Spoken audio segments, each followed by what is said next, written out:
Jeff Kirui, KTN News. Moving on, Kiharu Member of Parliament Ndindi Nyoro is now calling on government agencies led by the Kenya Revenue Authority to stop the implementation of punitive taxes against Kenyans without involving them first.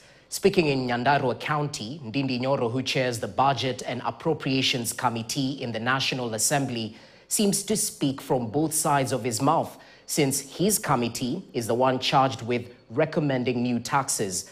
But this is not the first time the legislators' majority from the Mount Kenya region are caught flat-footed by new taxes they helped pass in Parliament. KTN's political affairs reporter Emmanuel Tor now explains. In the latest episode of the hue and cry over the imposition of more taxes on business people in the country, Kiharu Member of Parliament Ndindi Nyoro has now called on government agencies led by the Kenya Revenue Authority to stop the implementation of the increased import duty, terming it punitive.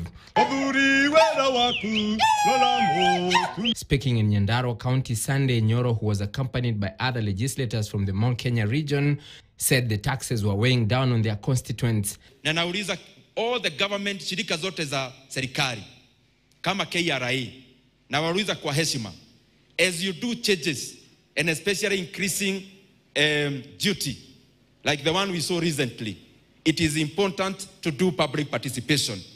The chairperson of the National Assembly Budget and Appropriations Committee also urging the Commissioner General in charge of Domestic Taxes Department, Rispa Simiu, to engage the business community through public participation first before implementing new taxes. Unaita wasikadau pamoja, unawauliza. Na nauliza haswa mkubwa wa domestic taxes in Kenya. Tafadhali, hiyo maneno ya kuongeza duty from 2.5 million to 3 million.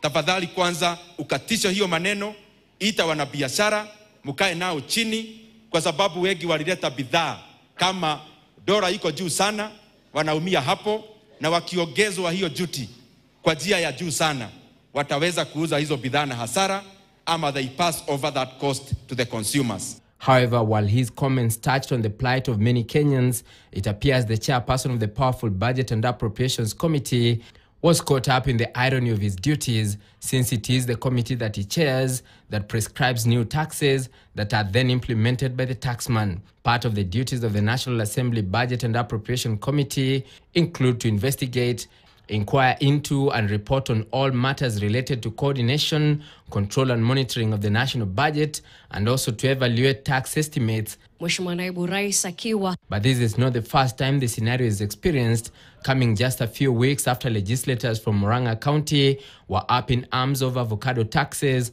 that were part of the Finance Act 2023. Hata kama hiyo sheria ilipita, hiyo point moja ambayo inaguza primary produce of the farmer, hiyo bwana makamu wa rais, hiyo uangalie vizuri na macho mawili. The debacle forcing Deputy President Rigathi Gachagua to convene a crisis meeting with avocado stakeholders, whom he promised to revise the new punitive taxes. We know there is a challenge with the Finance Act. You cannot make the farmers unable to produce. The finance bill is a very big document, and within the shortest time possible, you cannot expect a member of parliament who is so busy to have gone even to the nitty-gritties inside to know what is contained in everything.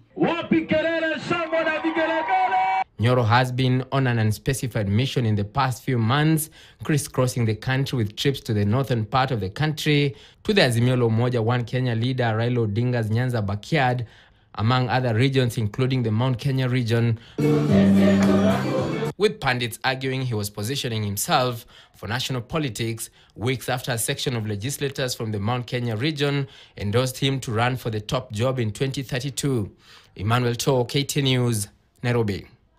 Moving on, at least 3 people are reported to have died following heavy floods